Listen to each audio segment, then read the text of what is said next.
There we go. Okay. Awesome.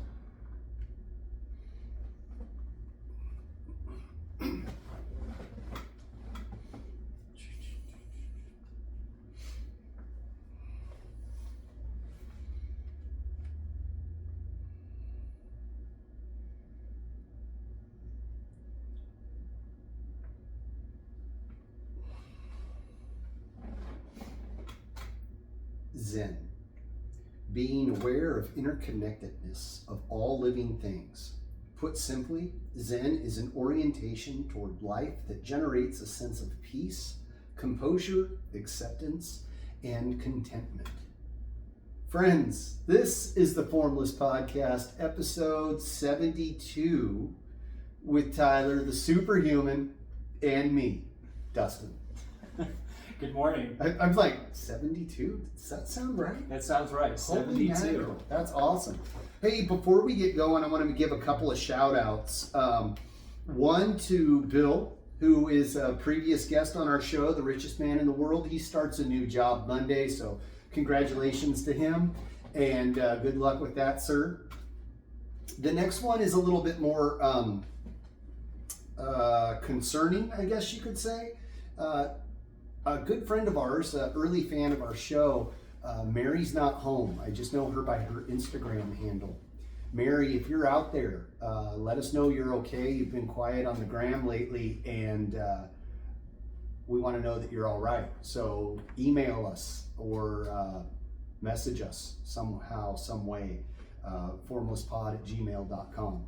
So please do that so we know you're all right. Other than that, What is Bill starting? What's his new job? He's going to be a warehouse manager for a ice cream place. That's cool. Yeah. I'll tell you more about it. He got recruited, I guess is the proper term.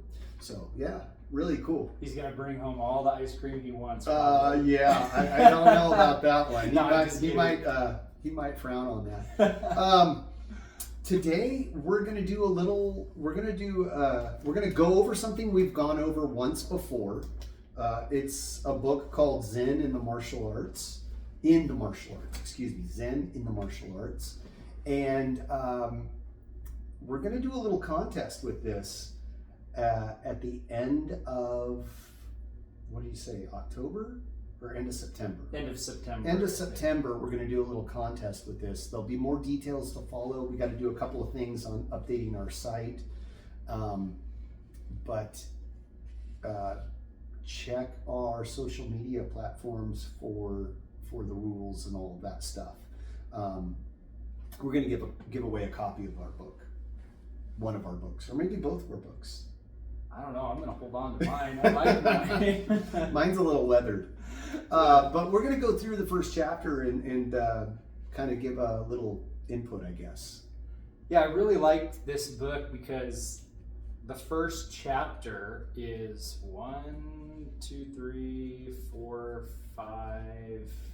6 pages. 6 pages. I mean, between the first and last pages, it's about 5 total pages. Yeah, there's a couple pictures in there for us slow readers, which I like. Yeah, and so it's a really good book. They're really short chapters. It's a short, easy read. But there's some depth there. Yeah, very much depth. Yeah. I think that there's a lot of brevity in it that really hits home. So, I mean, the book is called Zen in the Martial Arts by Joe Hyams. And the first chapter is called Zen in the Martial Arts. Right on. Was there something there you wanted to read? No, I was just flipping through and just kind of looking at some of the things that he talked about. I mean, there was just a lot of good things. He was talking about, I mean, he talks about like what Zen is, like what it is. Yeah. One of the things that I found really interesting about this, actually, let me start by reading the introduction. Sure. There's a couple of things that I've highlighted here. A dojo is a practice hall. A dojo practice hall is a miniature cosmos where we make contact with ourselves, our fears, anxieties, reactions, and habits. It is an arena of confined conflict where we confront an opponent who is not an opponent, but rather a partner engaged in helping us understand ourselves more fully. Technical knowledge is not alone. Technical knowledge alone is not enough.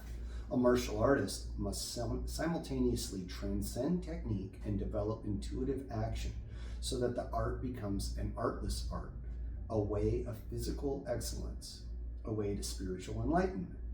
So that first part, the dojo is a practice hall, I wrote yes by that. I think that is a great definition to a gym, a dojo, wherever you get over yourself. Oh God, yes. I always tell people that ask me, hey, you train. I'm 44. I'm not. This is really. It's like everyone that I talk to, that I interact with, if they find out I train martial arts, they're like, oh, so you're going to be a cage fighter? And I'm like, no, that's a young man's game. Oh, do you compete? No, not really. I compete with myself, but yes, but that, like, I tell people that I train, I punch people in the face, I get punched in the face, so I'm a nicer human being. That's like probably the number one thing I do to be a nicer human being. It allows my ego to take a backseat. Yes. So that was like one of those things that was like, yeah. That's so true. I like how so to kind of back up on that, they talk about the practice hall. It's dojo is Japanese, Mm-hmm. dojang is Korean, and then kwun is Chinese. Yeah. Where they talk about that in the book in the first chapter, and it says, where martial arts is studied is traditionally called the place of enlightenment. Mm-hmm. You're right. And so my dad, he is a retired horse trainer, and so I grew up watching him ride in circles in a big horse arena, and just circles over and over again. Yeah, and you would do figure eights. I mean, okay. You do little circles, big circles, figure eight. I mean, you just zigzags, S's, everything. And when I started training in martial arts, seriously, 2015, the end of 2015, so it's almost been 10 years, I really realized that, wow, that arena where my dad trained all those horses, broke all those horses in, mm-hmm. that was his dojo. Absolutely.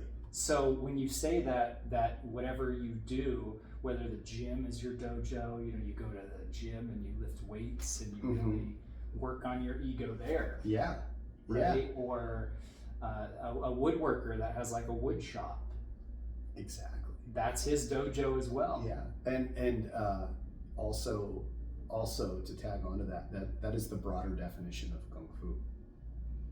Like, if you are working on a profession, from my understanding, and I could be way off base, but my understanding of Kung Fu or Kung Fu is that whatever thing that you constantly involve yourself in, whether it's acting or painting or woodworking or riding horses, you're training, and that is like the broad definition.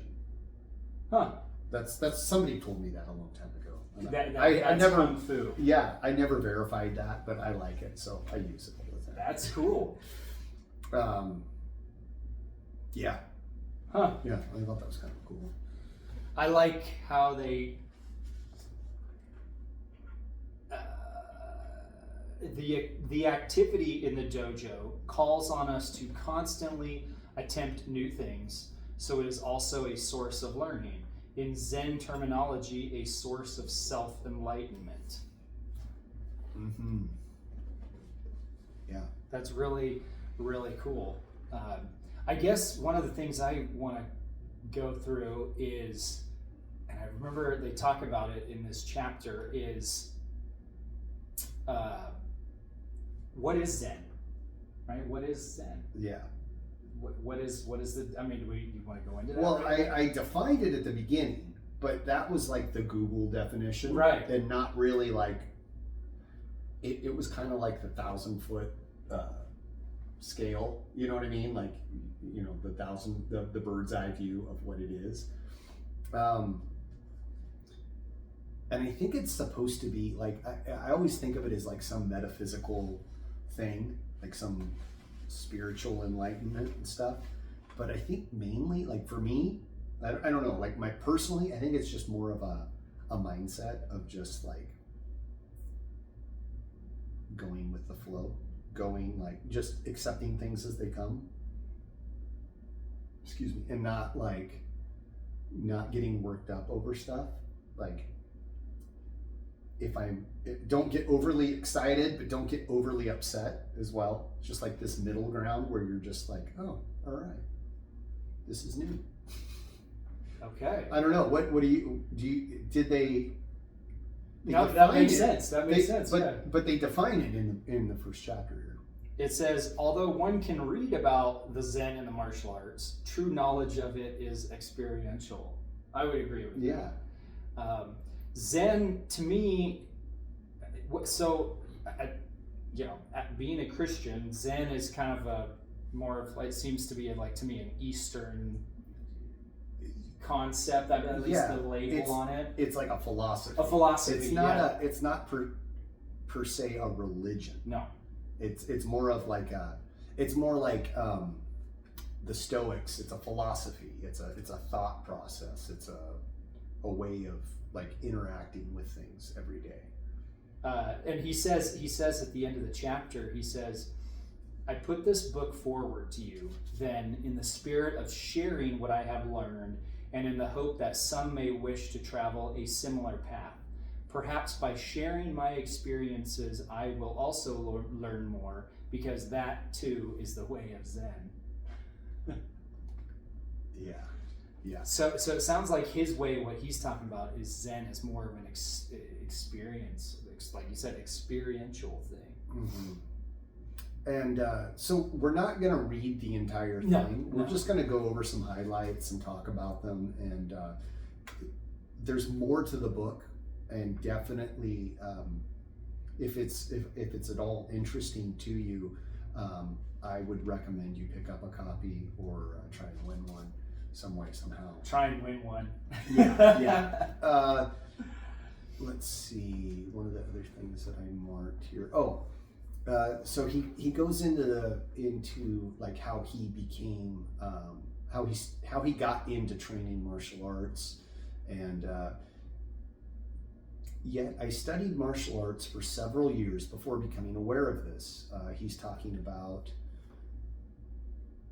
before I became aware of this, in the early stages of training, like most students, I spent my time learning and refining complex physical techniques and movements. Only occasionally did a Sifu, instructor in Chinese, hint that there were other lessons to be mastered. And when I first read that, I was like, what's he talking about? But something that today reiterated that, where we were talking about like how we learn when we're learning. Sensei Joe talked about his technique and like refining that and learning that from somebody else, even though, you know, he has a black belt now and technically he knows all the stuff, but he's still learning things. Yes. And like I talked about learning something by teaching, and how I was learning from a younger student, and it was more about my perspective and more about going through those motions over and over and over again. That time that it took to learn, I learned the technique, but then as I got deeper into it, you start learning more about it and like more depth to that thing, to that technique, to that skill. Yeah, I think that's a good example. Yeah. So like we do that Pak Sao, Lap Sao, Hyun Sao, and Pak Sao, right? So it's essentially boils down to your hand and my hand are next to each other, and we're what one of us is, the drill is we put kind of wrist to wrist, my right hand with the palm facing me, right, but as a fist, and your right hand facing you, and wrist to wrist, and I'm the one doing the drill. And so I push my wrist against yours, and you give me a little resistance, and my left hand comes up, and I pop sal, pow, and then I clear that block and go through, so I can finish the strike to the face or whatever. Right? Yeah. And then you would do the same to me, and that's a drill. I do think that's a very Zen thing, in that in life we're moving, like our hand is trying to hit the target, right? But then we hit some resistance, and it's clearing that resistance. That's a very overcoming that resistance. Yeah, or finding a way around underneath. That's how I think about it. Like, it's the deeper principle, but I could be wrong. No, I don't think you're wrong at all. I haven't thought of it like that. That's cool. Because he talks about those techniques, right? You learn those techniques, and it's just a surface level, very surface level of a technique. Like, this is how you throw a punch, but then you learn everything behind it. Well, yeah. And that's a lifetime of learning. Exactly. But you learn different ways to apply that, different angles of attack, different things, and it's all like complex problem solving. Like, I have this tool, how do I use it? Oh, well, the way it's normally works isn't working right now. So how do I make this still work? How do I get around this guy's defense? Yeah. Man, your book's really highlighted. Oh yeah. It was highlighted pretty good the first time we went through it, and then I went through it again because we talked about doing this, and I was like, oh, I got more stuff to go through here. So he goes on. He talks about when he started training in 1952, and it was not his intention to be involved with Zen or any other spiritual discipline.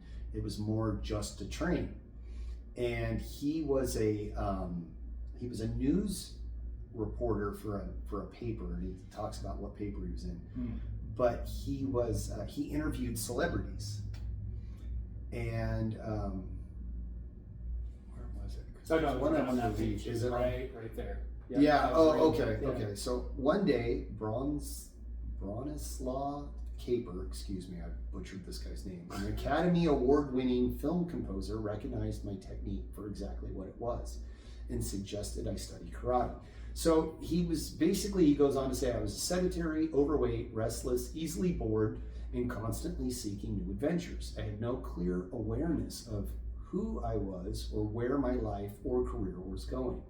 To make matters worse, I was anxious, intimidated by authority, insecure, and hostile to compensate for my insecurity. So every day I interviewed film stars, many of them who were younger than I, because I often resented their success. My interview technique was to needle them until they responded with something quotable. So basically, he was a jerk, and he admits that. And then he interviews this guy. This guy calls him out on his crap and suggests that he slims down and starts exercising and maybe tries martial arts. And that's kind of how he got into this, That would have been a humbling experience to interview an Academy Award-winning film composer who says, oh yeah, by the way, try karate because your ego's getting involved. Yeah, I'm sure he was more tactful. Sure. But I would have liked to have seen that conversation play out. I don't know. The exercise might help you slim down and allow you to work off some of your hostilities. That's pretty direct. Yeah, that's pretty direct. But you're right, it was tactful. Yeah. Let's see. It's so weird to think when he talks about karate being new on the scene in 1952. Like, we just think of karate and martial arts, kung fu, MMA, all that stuff as just being... It's been around for a long time. Yeah, it's been in movies when we grew up on them, but there was a time when it was new. Yeah. Well, and definitely in the Western countries, it's newer as far as like martial arts, like what you think about when you think of martial arts. It's newer. Yeah. Okay. Go ahead. You got something? Oh, we had we've gone over this before when he talks about what the meaning of sensei is, and he actually defines it here. Each dojo is presided over by Sifu, could be pronounced Shifu as well, or sensei. Sifu or Shifu is Japanese, or Sifu or Shifu is Chinese. Here, and he says, or sensei, Japanese meaning master. Sen means before, and sei means born. The literal meaning of the Japanese word is one who is born before. Yep. That's so interesting. And he talks about how that a lot of his teachers have been young enough to be his children. Mm-hmm. But they were his sensei because they were born martial arts wise right before he was. Yeah, they learned before. That's interesting because a lot of times we think that in motions should be like Mr. Miyagi. Yeah. Your sensei, your sifu should be an older guy that you learn from. But in this case, I mean, we see it all the time. We have people that come in their 50s and they're learning from you and I. Yeah, which isn't that far away. No, at least for me. Hey, I'm right behind you. Yeah. Here's something. Let's see. I like this one. Okay. Although one can you're not interrupting. Although one can read about the Zen and the martial arts, true knowledge of it is experiential. How do we explain the taste of sugar? Verbal descriptions do not give us the sensation. To know the taste, one must experience it. Yeah. I that is a great little piece in there. I think that is a lot deeper than what's just written on the page. There's certain things that you have to go through in life where you just have to do the thing. You have to experience that for yourself, whether you're successful or you fail. To actually have that experience, you don't know it until you do it. Right. You know, you can explain how to shave to somebody or how to paint or how to drive a car, but until they actually get in that driver's seat and grab the wheel and push the gas, they don't really grasp what that means to do until they've done it. They've done it, yeah. That's interesting. I'm trying not to hit the chords here. The role of Zen in the martial arts defines easy definition because Zen has no theory. It is an inner knowledge for which there is no clearly stated dogma. The Zen of martial arts de-emphasizes the power of the intellect and extols the intuitive action. Its ultimate aim is to free the individual from anger, illusion, and false passion. So I thought of this as like have you ever seen training videos of boxers, like where they're hitting the pads and the guy's got the focus mitt and he's hitting and then he swings and he like slips the pad and punches. Yep. The idea behind that is to practice it so much and so often that it is like blinking your eyes, that it's like breathing. You don't have to think. Your body automatically breathes. You automatically blink. It just happens. And that's what I was thinking about when I read that. Like, this is it's an action that requires no effort. It just happens. It just happens. You know, it's like brushing your teeth. I talked about that that recently. Yeah. It just you're not concentrating fully on brushing every angle of every tooth. You just brush them. And I catch myself watching a movie while I'm brushing my teeth, or thinking about other things. I'm rarely sitting there thinking, okay, get that toothbrush a little bit different angle, and okay, 3 more strokes up and down. But you've like brushed your teeth so often that it's a healthy habit, obviously. But it's just it doesn't require effort. You've done it so often. As before, like the very first time you brushed your own teeth, like your mom probably had to come in. At least my mom did, and like, no, you got to get. You have more than just the 4 teeth in the front. Yeah. When do you go ahead? No, go ahead. When do you ever think that? So I don't remember learning to brush my teeth. I'm sure. I don't either, but I have kids and had to help each one of them like brush their teeth, and mom had to do that. Like there came a transition point when somebody as a kid went from being I'm working on brushing my teeth to then one day they just picked it up and just did it without thinking. Mm-hmm. They weren't like, okay, I'm going to practice brushing my teeth and learning. It was just like boom, and they did it, and they set it down, and they probably never thought about it again. Yeah. I don't know if there was like a defining moment there though. But I don't know. Yeah, it's the same thing with training though. Like when you're learning like how to throw a punch, right? It's all sloppy and awkward and weird, and it's slowly over time it gets better and better and better, and like you're more proficient with it. Right. I describe that to newer students, like when they're learning how to swim. Like everybody remembers learning how to swim. Mm-hmm. And at first you're awkward and you hardly move. If you can keep your head above the water, keep from panicking, and you gradually you learn, and pretty soon you're moving through the water. It's the same thing. Like we don't do these things every single day, especially when we're new. We throw that punch, and it's like most new students haven't done that ever in some cases.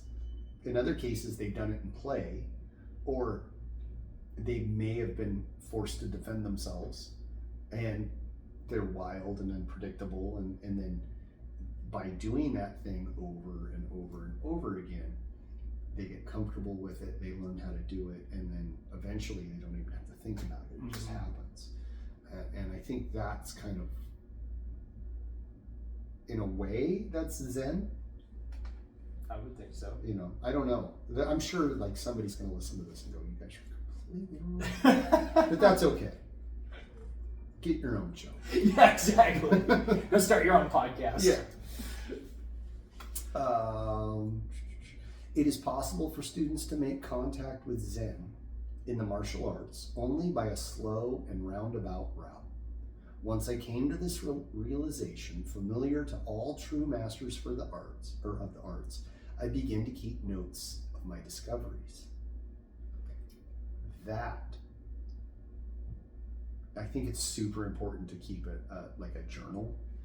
Whatever you're doing, like at least for me, I'm a habitual note taker. Like I write myself lists all the time. I have lists all over the inside of my car, like in the sun visor, in the little center console, and like they're just all over the place. My wife's always finding notes. One of the things that I thought was kind of interesting is both Sensei Blue and Sensei Court, both, as long as I can remember training with them, have said like you should take notes. You should write this stuff down, because you're gonna get to a point where you've forgotten more than you've learned. Mm-hmm. And this is one way to like help you retain that stuff. And writing it down does something, rewires your brain so it sticks, Mm-hmm. And writing stuff down in your journal with handwriting. Mm-hmm. Solidifies it in your brain more than typing it out. Absolutely. I feel that.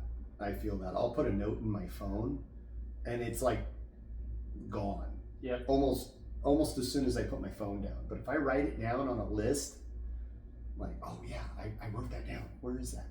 Like, as long as I don't lose the note. But it is, I agree. There's something happening in the brain that's like, it just remembers that much so more than if you just type it out or tap it out on your phone. What I like about all these things that we're reading is, and especially these chapters, I talked about it at the beginning, is that the chapters, like I said, this chapter is roughly about 5 pages long. Yeah. But so it's short, it's an easy read, but it's super dense with like that quote what was the one you just read? The student making contact with Zen in the martial arts. That one? Yeah. And there's all those words that he says, it's just real dense. You can feel the density behind it. It's easy sentences, but it's really dense. There's more to it. There's so much more. Yeah. One sentence, you're like, man, that probably took him a lifetime just to realize that. Yeah. Or years, right? Yeah, Whatever. Yeah, absolutely. Go ahead. No, you go ahead. This is not a book, however, for the reader who wishes to master Zen, for the concepts central to that tradition are certainly not acquired from within the written word. Instead, this is a book from which readers may learn to apply the principles of Zen as reflected in the martial arts to their lives and thus open up potential source of inner strength they may have never dreamt they possessed. That's so dense there. I mean, that's... I always think of the word dense as dumb. It's not. No, because like that was an insult when I was a kid. Why are you being so dense? It's like a dense forest. Yeah. It's thick. It's thick. It's exactly. thick. It's real. Yeah. A dense drink. It's got a lot of thing Stuff. to it. There's stuff there. There's more. It's deep. It's deep. I mean, like I think of dense forest. Yeah. No. I totally agree with you, but it's like every time I hear that dense word, I think of the insults that we used to trade when we were in grade school. Or when I was in grade school. Don't be so dense. Yeah. Followed by your mom jokes. Oh yeah. I forgot about those. Yeah. Where'd those go? We won't bring those back. No, we can bring them back. But, let's see. There was a spot here where he was talking about. Oh well, here's a good one. We'll just skip to this here. I soon learned that the concept of teacher learning from the lesson is basic to all good martial arts instructors. For this reason, perhaps the practice hall, dojo, dojang, kwan, where martial arts is studied, is traditionally called the place of enlightenment. You read that, didn't you? You already read that. Yeah, but it's okay. Yeah. It's good to read it again. There was a thing where he was talking about where he was teaching. Or where he was learning. It's a place where we can learn a great deal in a short time about who we are and how we react in the world. The conflicts that take place inside the dojo help us handle conflicts that take place outside. The total concentration and discipline required to study martial arts carries over to daily life. Yeah. That is so true. I can't agree more with that. I really think that has improved my personal life more than I can begin to describe.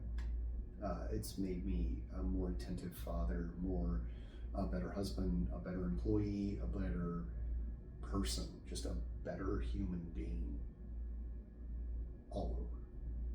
Mm-hmm. Yeah.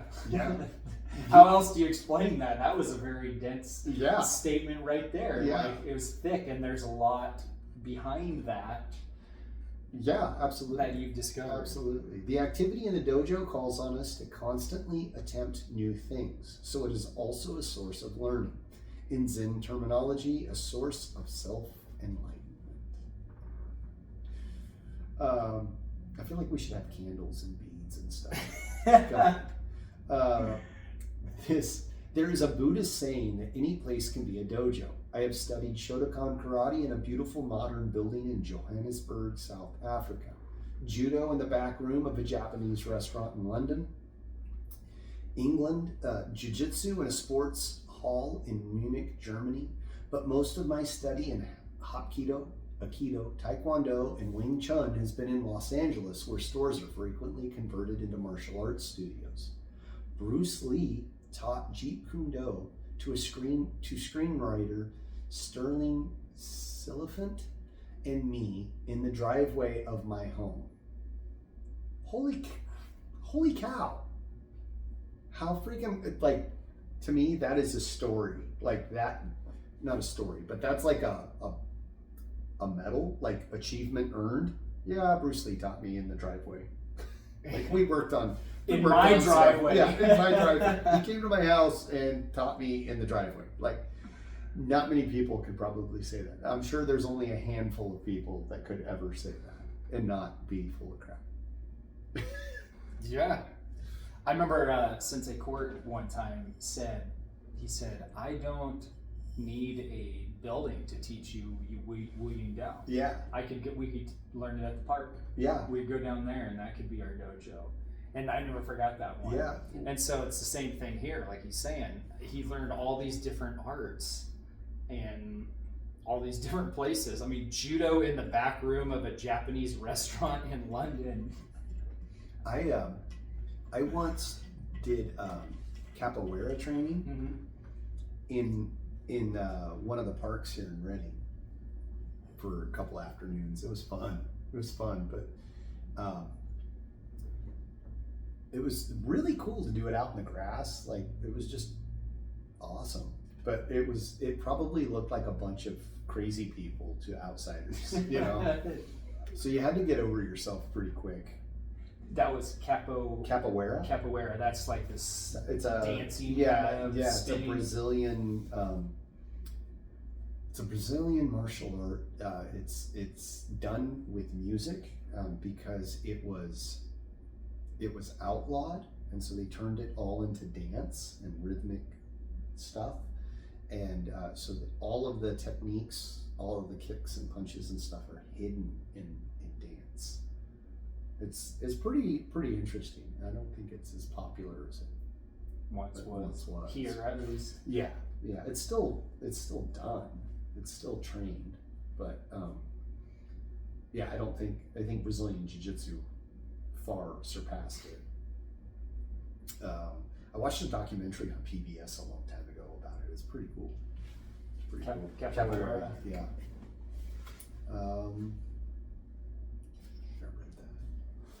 We could have just read the whole chapter. I know. No, you want people to kind of read it. Yeah. When we're just kind of going, like we said, we're skipping a lot of stuff. But I think there's a little something in here for everybody, even if you don't train martial arts.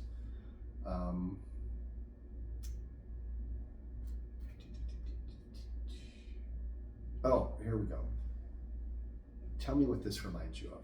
The instructor first teaches the technique, waza, without discussing its significance. He simply waits for the student to discover this for himself. If the student has the necessary dedication and the teacher provides the proper spiritual inspiration, then the meaning and essence of the martial arts will finally reveal themselves to him.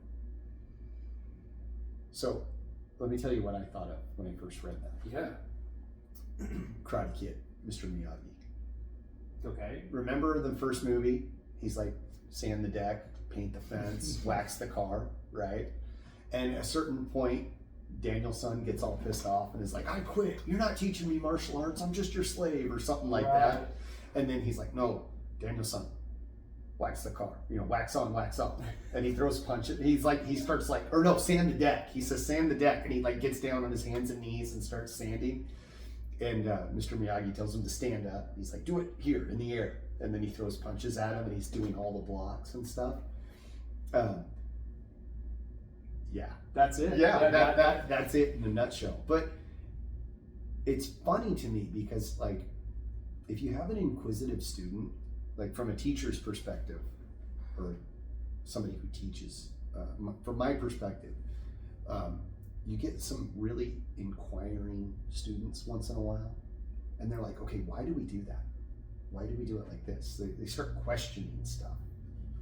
And for me, that's kind of like really exciting, because it's usually, not always, but in my experience, it's always from some kid who's like maybe 12 or 13, and they're a little bit like cocky, like they know what they're doing kind of thing, you know? And they're like, well, why do we do it like this? Or they always ask a question that I haven't thought of.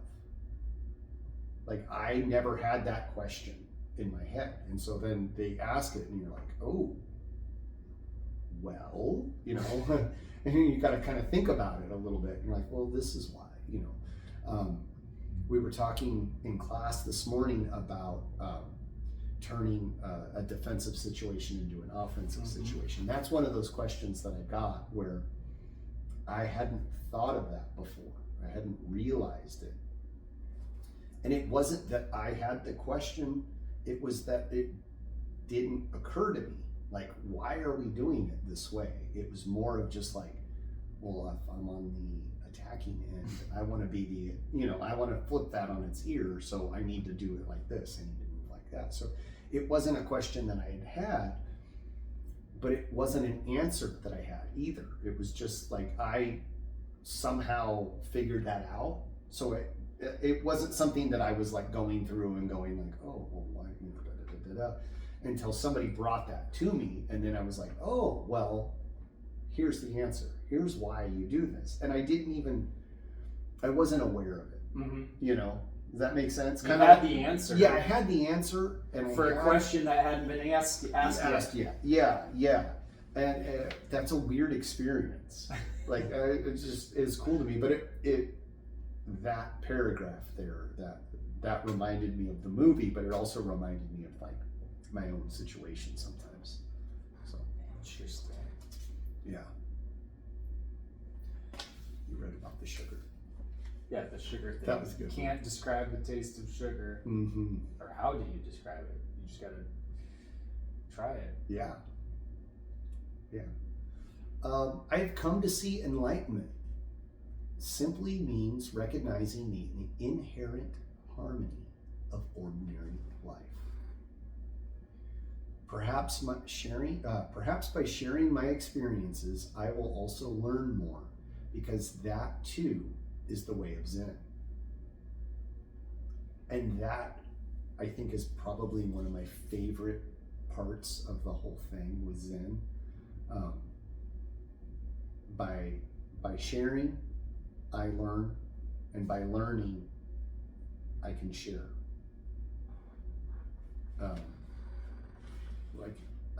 I wrote a little note to myself here, like, I love to teach, but not because it's don't get me wrong, I like to be a center of attention, like anyone, but it's not for attention, but because I learn more about myself and what I am when I teach. And I also learn about others. Yeah. I don't even know what to follow up on that with. Well, there's some cool stuff here at the end of each chapter. He has a couple of quotes, and kind of on topic with that. Knowing others is wisdom. Knowing yourself is enlightenment. Say that one more time. Knowing others is wisdom. Knowing yourself is enlightenment. So that's the brief synopsis of the first chapter, folks. Hopefully you like that, and hopefully you'll come back next week and listen to some more. But yeah, I think we're good there. We're gonna be going through that some more, and yeah, we're gonna deep dive into a couple more chapters of that before we're all done here. This book is somewhat of a necessary read, being a martial artist. Wouldn't you say? It's I've heard a lot of people recommend it. It's got a lot of reviews online. It's got a big following. It's kind of like one of those classical, you should read this if you're doing martial arts. It's funny, when I was in high school, required reading was Zen and the Art of Motorcycle Maintenance. Have you ever read that? No, but I think I've heard of that. Okay, it was a fairly popular book, and there's a bunch of books titled Zen in whatever, like Zen in flying, Zen in the art of motorcycle maintenance, Zen in martial arts. There's a bunch of them.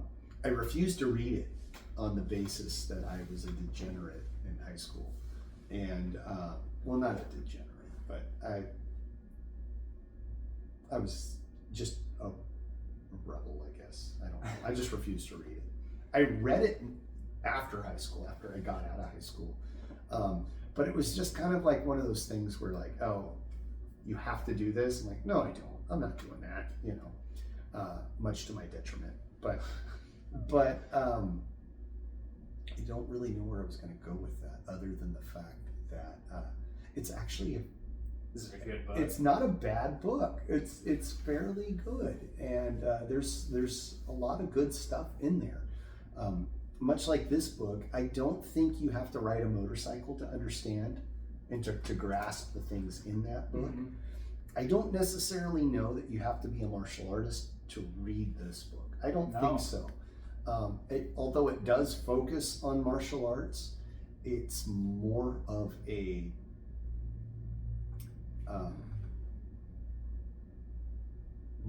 to me, it's more like a philosophy kind of thing, That's what I was going to where say. there's these big ideas boiled down to a simple English that you can read with a fairly low reading level, you know, for fairly low grade level of reading. It's not like super complicated. There's not a whole lot of big words in it, but it's easy to grasp, but the depth is there. There's more to it than what's on the page, is what I'm trying to say. Oh man, Yeah. Again, it's very dense. Yes, it's dense. You are correct. It is dense. There's a lot of weight behind it. I mean, there's a lot of matter there. There's a lot of matter there. You know, it's really interesting to know. Joe Hyams, who wrote it, is at the end of the book. It says he passed in 2008. But this is interesting to know that this. I don't know if he's if Joe Hyams wrote any other books, but I look at this as like, this is so cool because it's one guy's life experiences doing martial arts, and it's distilled down into this little book that's about a half-inch thick. It would fit in your back pocket. It would fit in your back pocket. Yeah. And that's pretty cool.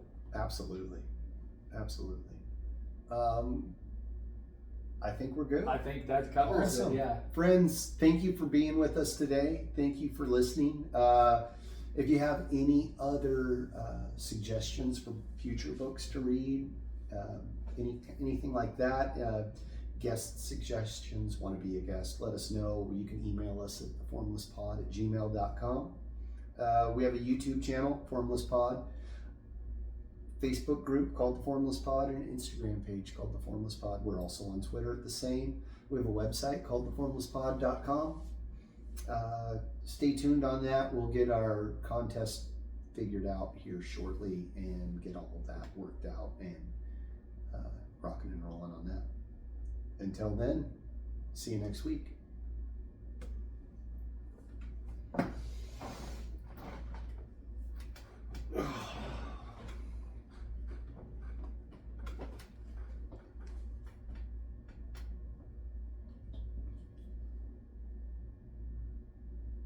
That was good.